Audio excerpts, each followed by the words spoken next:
the Chinese Communist Party has very little respect for international rules and norms, except that it constrains others in their behavior. Right. Yeah. So for them, they're giving something that the U.S. wants to be able to put in a press release, right? And the question is, what are they getting in return? Mm-hmm. What they're getting in return is they're buying themselves time. Right? They're lowering the stress level, and they're giving those who want to engage with China more space in the political sphere within the U.S., which gives China more time and maneuverability to get on with what it wants. Welcome to the Gist on StratNewsGlobal. I'm Ramananda Sengupta.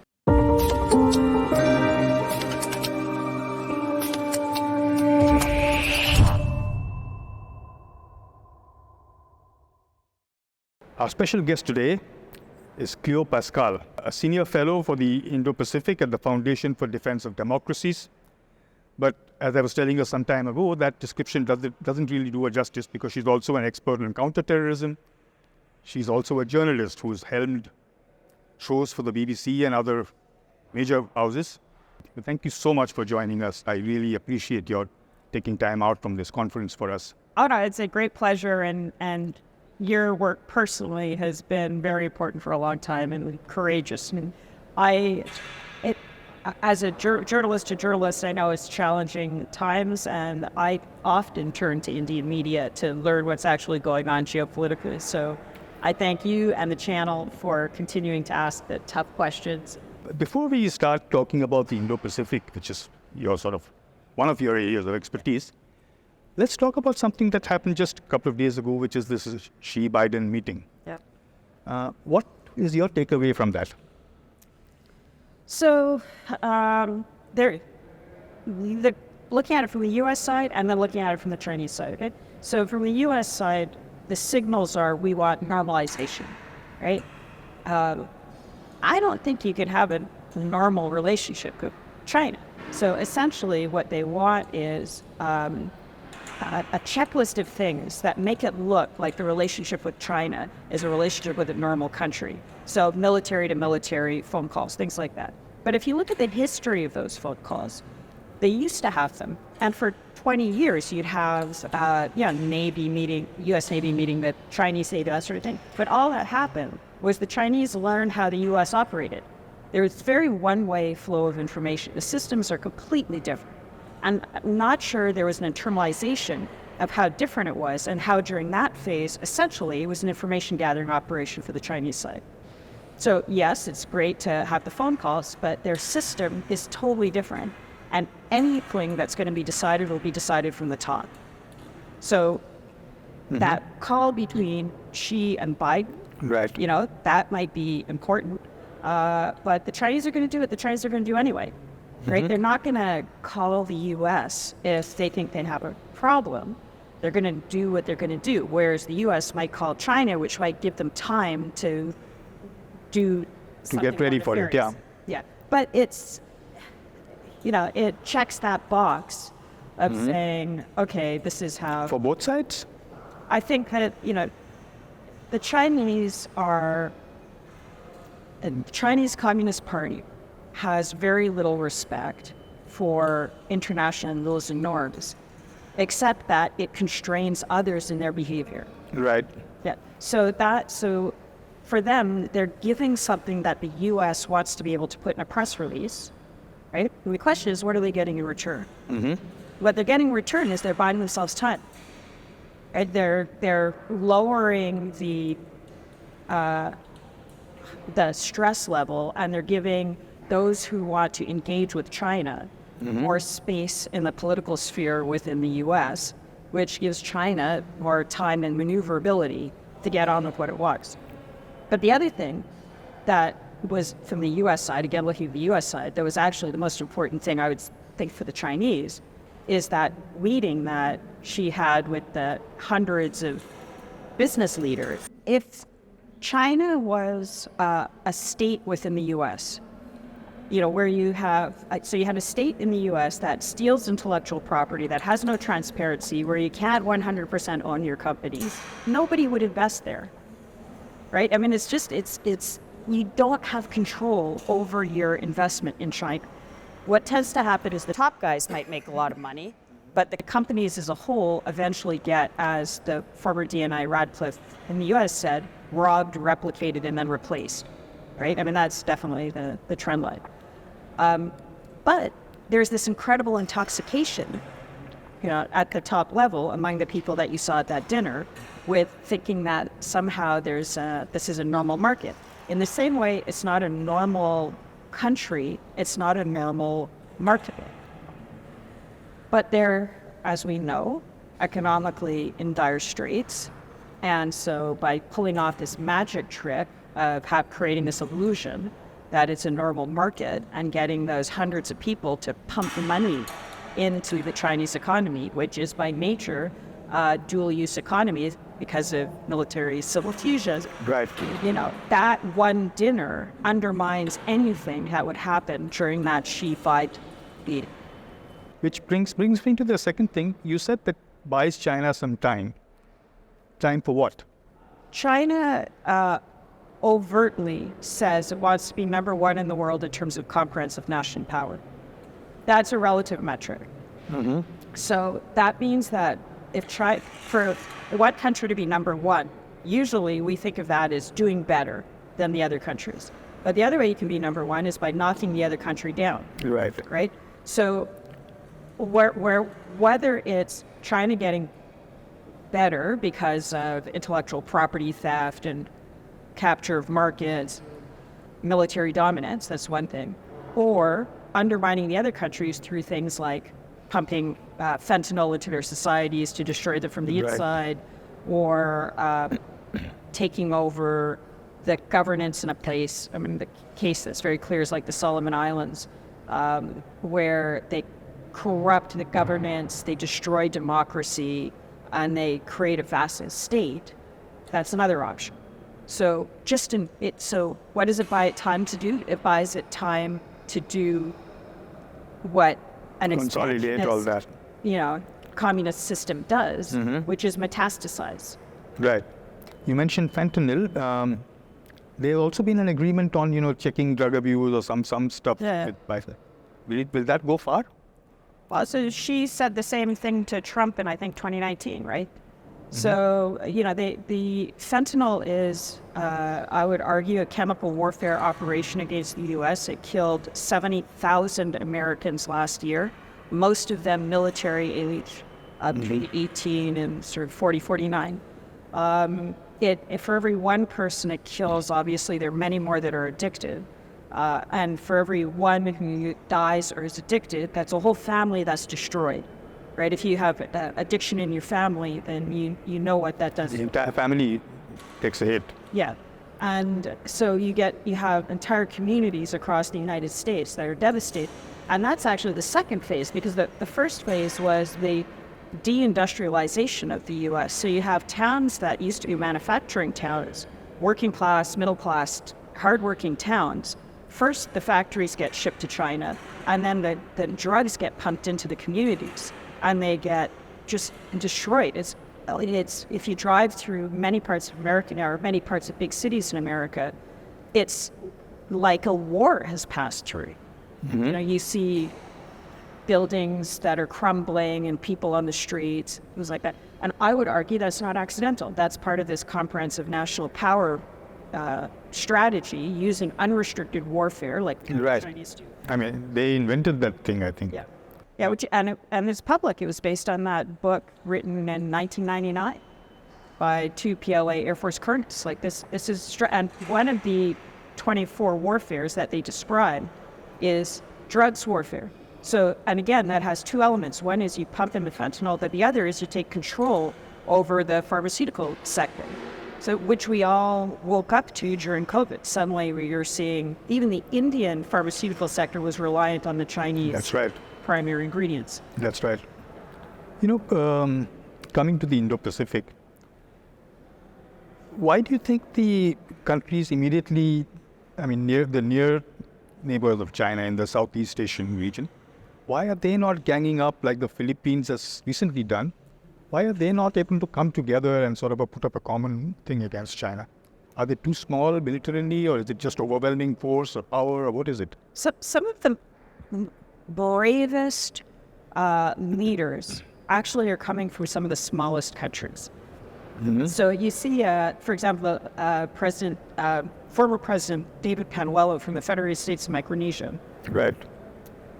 very small country, small population, wrote 3 letters describing in detail Chinese political warfare in his country. How the Chinese were buying off members of his cabinet so that he couldn't actually put forth certain policies. And in fact, he's from a country that recognizes China, he even offered to recognize Taiwan. Like, that's incredibly courageous, personally courageous. And his family he lost power, perhaps not coincidentally, and his family is continuously being harassed. That to this day. He didn't get the backing. This is a country that has a good relationship, close relationship with the U.S. When he made that offer to recognize Taiwan, U.S. State Department didn't back him, which meant that the Taiwanese didn't want to move because they don't want to annoy the State Department. Obviously. Right? And there was no, and he's sitting in the Federated States of Micronesia now, out of power, with no international linkage. You haven't heard of him. This is one of the most courageous leaders in the world on the China thing. So others look at what happened to David Panuelo, and I can mention others also, and they go, what's the upside? If I stand up to China, I lose my position, I might lose my money, my family will be harassed. Whereas if I take the Chinese money, nothing bad happens. You compared to the leader of the Solomon Islands, right, taking Chinese money, he's still in power, he's got the Chinese military backing him, the money is running through Australia and New Zealand, everybody knows about Sri Lanka and other places as well. Yeah. So you don't have to, the Chinese co-opt from the top, but they also co-opt from the bottom. Oh, yes. Yeah. And they use Chinese organized crime as their enforcers. So, take the Chinese money, be a good It starts with the casino. Yeah. You do well. Don't take it. The triads are after you. You might get isolated, whatever. So until we can change that cost-benefit analysis, until we can say, you take the Chinese money, and you might end up in jail, you might end up not being able to get visas, that sort of stuff. But if you want to build your sovereignty in your country, we will back you and we will help your economy develop independent of that parasitic Chinese economic engagement, then it's rash for a lot of amoral people who are not nationalists to take the Chinese money. So we need to block the malign influence at the same time as building that domestic resilience, right, and increasing domestic sovereignty. Mm-hmm. Secretary of State Blinken was here for the G20 summit, came back, and before that for the Raisina dialogue. And he made this strange remark that, I think the Ukraine crisis had just sort of been taking off. That don't worry, the US can sort of, handle 2 crises at the same time. You're not going to be losing focus on the Pacific. We can ride a horse. We can ride a horse and smoke a cigarette, or some strange phrase he used. But now with the crisis in the Middle East, do you think that's going to dilute American focus on the Pacific? I think that if you look at who benefits from the conflict in the Middle East, it's very easy to see how China benefits. Right? So just to use one specific example, at the G20 meeting, IMEC was announced. IMEC is a great idea, the India, Middle East, Europe economic work, right? It bypasses the Chinese Belt and Road. It builds on traditional linkages. It's a great idea. Well, now the middle of IMEC is on fire. Exactly. Right? So if you're an investor and you're looking at those cost-benefit analyses, you're much less interested in investing in IMEC. Obviously. Yeah.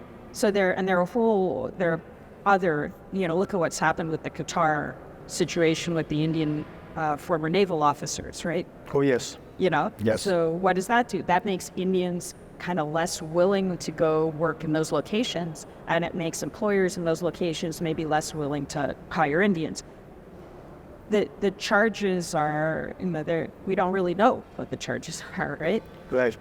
But they've floated around. It's because it's Israel, right? So they're pushing that anti-Semitic button, which makes others in the region just not want to touch it, and associating India with that whole conflagration in the region.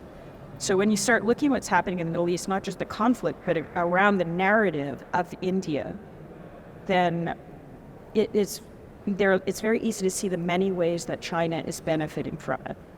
And I've often looked at countries' relationship to India.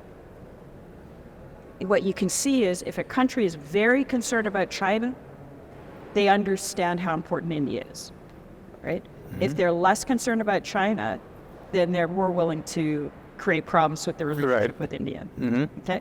It shouldn't be that way. It should be just a straightforward bilateral. There's so many things that shouldn't be that way, but you can't do much about it. Yeah. We could probably talk about this till, as they say, the cows come home, but we are running out of time, and I know you have a session to attend. Let me just, end with the last question. Where do you see India's role in the Indo-Pacific, and is it doing what it should? Or is it just limiting itself to the Indian Ocean and saying, look, this is my beat and I don't want to do anything else? Yeah. So this goes back to that other question. There are, and the vision that was presented at the G20. India is unique. Okay, so it's not, the way I saw the G20 was not as a non-alignment moment, but as a realignment moment. Right. Okay, so there are a lot of countries that don't want to be caught in this China-West dichotomy. They just want to develop for the sake of their own people. They want security. They want what India wants. And India's economy is very compatible with many economies around the world. Mm-hmm. Right? India has the top level stuff. Just personally, my dentist is here, my doctor is here, yeah. But it can also operate at the village level. Right. You can just at very basic toilet locks or desalination, things like that. So going into a lot of the countries in the Pacific, it can offer a model and technologies and techniques that bypass the two dichotomies of an authoritarian communist system and whatever the West is, and give them the chance to breathe and grow. So I think that engagement, especially among the private sector, with the education sector, with the health sector, directly like that. So MEA can facilitate, right? But it needs to be that kind of people-to-people engagement. Maybe subsidize flights so that you can get back and forth more easily, and you can bypass the visa restrictions in places like, if somebody's coming from Solomon Islands to here, if they have to go through Australia and New Zealand, they have to apply for a visa, and that gives a chokehold to it, right? So if you can get more direct flights into the region, I think the compatibilities are so natural that they'll grow. And then maybe pick very specific cases to test. So Nauru was a country of about 12,000 people. Independent country, 12,000 people, votes in the UN. They need help with maritime domain awareness. The Australians say, get out of the way, this is our turf, whatever, but they're not delivering. Yeah, if India helped them set up maritime domain awareness with things like drones, exclusive economic zone, fisheries protection, that kind of stuff, that's a way of practicing how India can engage with a country in the Pacific that gives India a toehold to work out from as you're working out the kinks. So the multilateral organizations are very dominated by existing major powers. Of course. But the bilateral relationships will let you move very quickly, very deep, and show true commitment to the people of the region. Mm-hmm. Because I do believe that Indian policy of the world is one family. Understanding that family is complicated and messy and involves fights, but what you're indicating is we're in it for the long term, is something that will resonate in large parts of the Indo-Pacific. Mm-hmm. Wow, okay. I hope the people who matter are going to listen to this one. And, like I said, we could talk about this forever. But I do hope to have you back with us on the show sometime soon. Because A pleasure and an honor. And thank you so very much. And I appreciate your taking time out again, because I realize that, maybe just before the elections, I'll harass you again to get what happens in the U.S. Yeah, I'd be happy to do that. There are a lot of elections coming up. There's the Taiwan election. There's even the Marshall Islands election, the Indian election. So 2024 is going to be a very important year. Well, thank you again. And on that note, I wish you a safe trip to India and back, and come back again soon. I hope so. Thank you. Okay. That was Cleo Paskal, one of the world's foremost experts on the Indo-Pacific, a counter-terror expert, as well as a fellow journalist. And she was talking to us about not just the Indo-Pacific, but also in terms of the Xi-Biden meeting and what India should be doing in the Indo-Pacific. We do hope you enjoyed this particular show, and if you do, don't forget to like, subscribe, and share. Till we meet again, Ramananda Sengupta signing off.